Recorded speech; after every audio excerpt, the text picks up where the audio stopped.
Ok, salut tout le monde, c'est Samuel Cloutier. Je fais une petite vidéo aujourd'hui. Je vais lire Daniel 4, version Louis II. Bon, ça commence comme ça commence comme suit. Nebuchadnezzar, roi à, à tous les peuples, aux nations, aux hommes de toute langue qui habitent sur la terre, que la paix vous soit donnée avec abondance. Que je répète. Nebuchadnezzar, roi à tous les peuples, aux nations, aux hommes de toute langue qui habitent sur la terre, sur toute la terre, que la paix vous soit donnée avec abondance.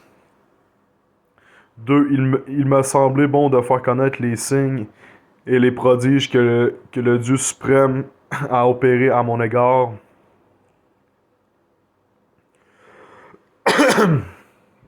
3. Que ses signes sont grands, que ses prodiges sont puissants, son règne est un règne éternel et sa domination subsiste de génération en génération. 4. Moi, Nebuchadnezzar, je vivais tranquille dans ma maison et heureux dans mon palais.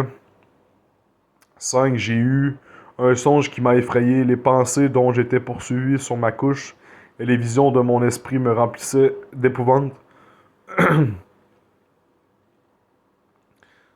6. J'ordonnais qu'on fît venir devant moi tous les sages de Babylone, afin qu'ils me donnassent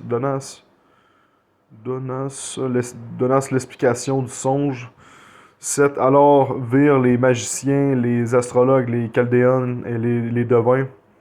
Je, je leur dis, désolé, je suis encore un peu malade. Je leur dis le songe et ils ne m'en donnèrent point l'explication. 8. En dernier lieu se présenta devant moi Daniel, nommé Belchazar, d'après le nom de mon Dieu, et qui a en lieu l'esprit, qui a en lui l'esprit des dieux saints. Je lui dis le songe. Belchazar, chef des magiciens qui a en toi, je le sais, l'esprit des dieux saints, et pour qui aucun secret n'est difficile. Donne-moi l'explication des visions que j'ai eues en songe. 10. Voici les visions de mon esprit. Pendant que j'étais sous ma couche, je regardais et voici, il avait au milieu de la terre un arbre d'une grande hauteur. 11. Cet arbre était devenu grand et fort, sa cime s'élevait jusqu'aux cieux, et on le voyait des extrémités de toute la terre. 12. Son feuillage était beau, et ses fruits abondants. Il portait de la nourriture pour tous. Les bêtes des champs s'abritaient sous son ombre. Les oiseaux du ciel faisaient leur demeure parmi ses branches, et tout être vivant tirait de lui sa nourriture.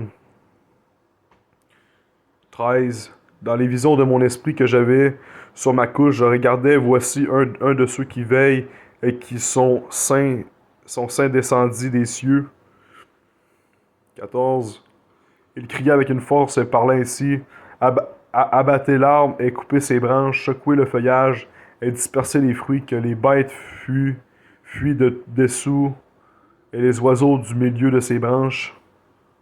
15. Mais laissez en terre le tronc où se trouvent les racines, et liez-le avec des chaînes de fer et d'airain parmi l'herbe des champs, qu'il soit trempé de la rosée du ciel et qu'il ait, comme les bêtes, de l'herbe de la terre pour partage. Son cœur d'homme lui sera ôté, et un cœur de bête lui sera donné, et sept ans passeront sur lui. Cette sentence est... Désolé. Cette sentence est un décret de ceux qui veillent, cette résolution est un ordre des saints, afin que les vivants sachent que les Très-Hauts dominent sur le règne des hommes, qu'il le donne à qui il lui plaît, et qu'il élève le plus vil des hommes, et qu'il élève le plus vil des hommes. Fait que je répète cela, mais bon. Cette sentence est un décret de ceux qui veillent, cette résolution est un ordre des saints, afin que les vivants sachent que le Très-Haut domine sur le règne des hommes, qu'il le donne à qui il lui plaît et qu'il enlève le plus et qu'il y élève le plus vil des hommes. 18. Voilà le songe que j'ai eu, moi, le roi Nebuchadnezzar, toi, Belchazzar, donne-en l'explication, puisque tous les sages de mon roi ne peuvent me le donner. Toi, tu le peux, car tu as, toi, l'esprit des dieux saints. 19. Alors Daniel, nommé Belchazzar, fut un moment stupéfait et ses pensées le troublaient. Le roi reprit et dit Belchazzar que le songe et l'explication ne te troublent pas, ne te trouble pas. Et Belchazzar répondit Mon Seigneur, que le songe soit pour tes ennemis et son explication pour tes adversaires.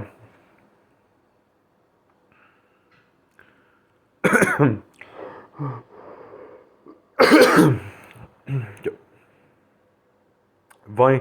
L'arbre que tu as vu, qui était devenu grand et fort, dont la cime s'élevait jusqu'aux cieux, et qu'on voyait de toutes les pointes de la terre. 21. Cet arbre dont le feuillage était beau et les fruits abondants, qui portaient de la nourriture pour tous, sous lequel s'abritaient les bêtes des champs, et parmi les branches duquel les oiseaux du ciel faisaient leur demeure. 22. C'est toi, ô roi, qui est devenu grand et fort, dont la grandeur s'est accrue et s'est élevée jusqu'aux cieux, et dont la domination s'étend jusqu'aux extrémités de la terre. Le roi, 23, le roi a vu l'un de ceux qui veillent et qui sont saints descendre des cieux et dire Abattez l'arbre et détruisez-le. Mais laissez en terre le tronc où se trouvent les racines, et liez-le avec des chaînes de fer et d'airain. Parmi l'herbe des champs, qu'il soit trempé de la rosée du ciel, et que son partage soit avec les bêtes des champs, jusqu'à ce que 7 ans soient passés sur lui.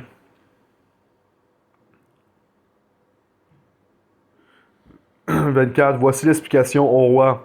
Voici le décret du Très-Haut qui s'accomplira sur mon Seigneur le roi. On te chassera du milieu des hommes, tu auras ta demeure avec les bêtes des champs, et l'on te donnera comme au bœuf de l'herbe à manger. Tu seras trempé de la rosée du ciel, et 7 ans passeront sur toi, jusqu'à ce que tu saches que le Très-Haut domine sur le règne des hommes et qu'il le donne à qui il lui plaît.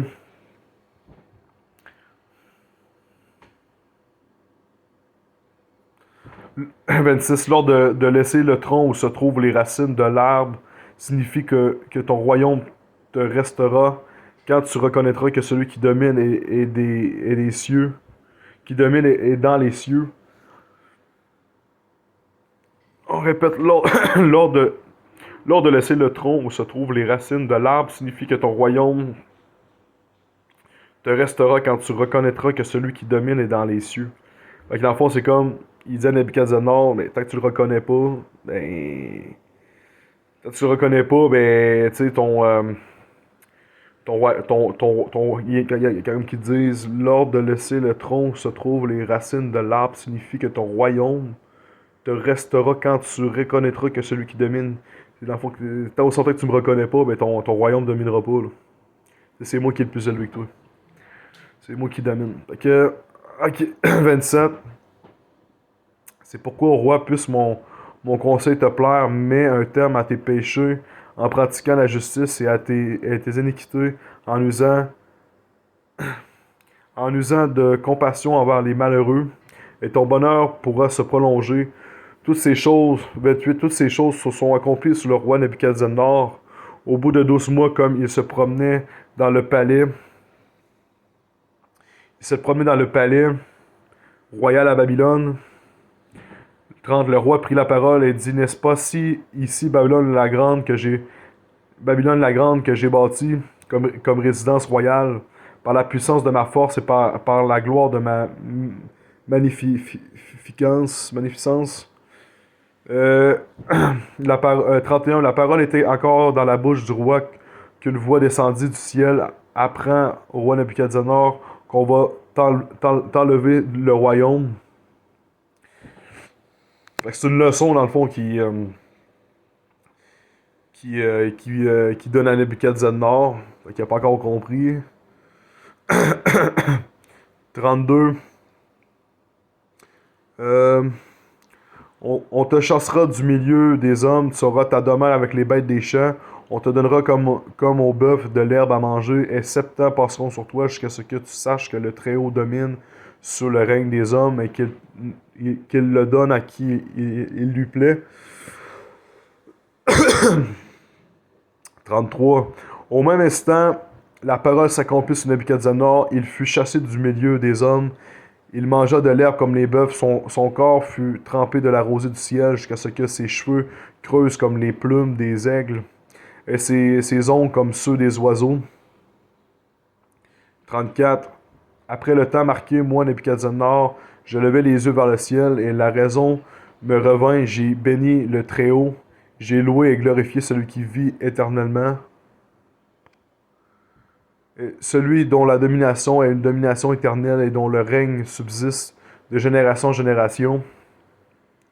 On va la relire celle-là. Après le temps marqué, moi, Nebuchadnezzar, je levai les yeux vers le ciel et la raison me revint.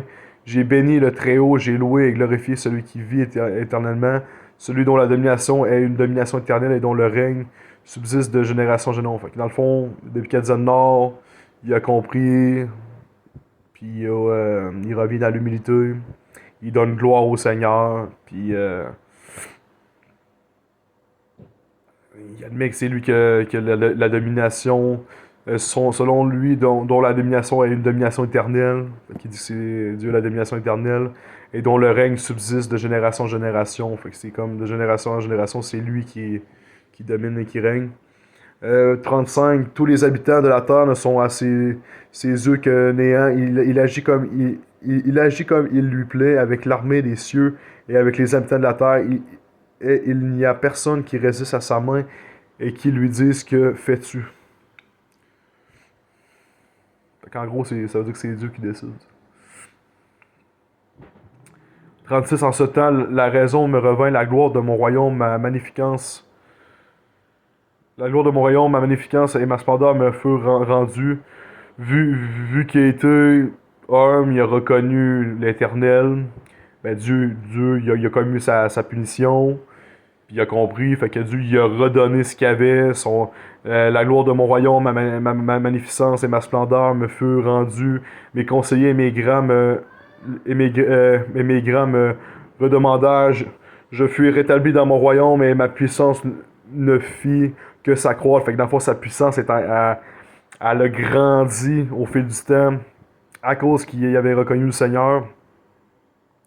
Et 37. Maintenant, moi, Nebuchadnezzar, je loue, j'exalte et je glorifie le roi des cieux, dont toutes les œuvres sont vraies et les voies justes, et qui peut abaisser ceux qui marchent avec orgueil. On répète, maintenant, moi, Nebuchadnezzar, je loue, j'exalte et je glorifie le roi des cieux, dont toutes les œuvres sont vraies et les voies justes, et qui peut abaisser ceux qui marchent avec orgueil. Ça, c'est bon, parce que dans le fond, si Dieu était capable de faire plier, man, un roi qui régnait sur qui régnait dans le fond sur toute Babylone. On va la relire. Le roi prit la parole, n'est-ce pas, ici Babylone la grande que j'ai bâtie. Fait que dans le fond, il appelle ça Babylone la grande que j'ai bâtie comme résidence royale pour la puissance de ma force et pour ma gloire, de ma magnificence. Fait que, tu sais, s'il était capable de mettre à genoux puis de rendre humble un roi, un grand roi, il n'y a pas personne qui peut y arriver à la cheville. Là. Fait que, tôt ou tard, les personnes qui doivent se mettre à genoux, qui doivent demander pardon, qui doivent donner gloire au Seigneur, ben, tôt ou tard, ils vont le faire. Fait que c'est ça, Daniel 4 est terminé pour aujourd'hui. Il y avait 37 versets. Fait que je vais refaire une vidéo Daniel 5 demain jusqu'à la fin du livre de Daniel. Fait que salut tout le monde, que Dieu vous bénisse. Amen.